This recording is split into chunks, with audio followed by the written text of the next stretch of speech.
नमस्कार सांग माने जय जगन्नाथ मो तरफ मो परिवार तरफ आपण मानक हापी मकर संक्रांति रे बहुत बहुत शुभकामना। एपटे मु नहीं आसली कदली कदली एपटे मकर चाउल सब रेडी करी टिके भोग पई फल सब कटाकटी करी रेडी करी तापरे घरे पूजा पाठ करदेली। घरे पूजा पाठ कला परे मंदिर पई भी मंदिर जीवु मंदिर पई सब भोग रेडी करदेली। एपटे साची मामू कहले चल मामा बाहर जीवा मंदिर जेतु बाबू हमर ड्यूटी पळैथिले एपटे मंदिर जीवा पई मु रेडी हे गली पुओ को भी नहीं गली संगे रे।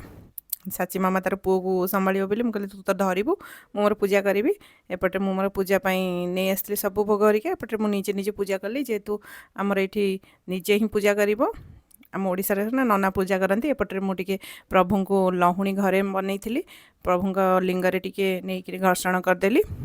शिवलिंग घर्षण कलापर गोटे भोग भी सब होगा भोग रेडी करी आम देदेक पिला सब बंटा बंटी करदेलु। ये भोग एपटे खरगोश को देखिकी साची मामा मो पु पूरा खुशी होगले देखिक आम घर पलि आसलु। घरे आसिक प्रसाद भी खाइलु। खाइला एपटे आमर सामना घर देते जड़े खस्ता लडू भोग देखले के खस्ता लडू राशि लडू भोग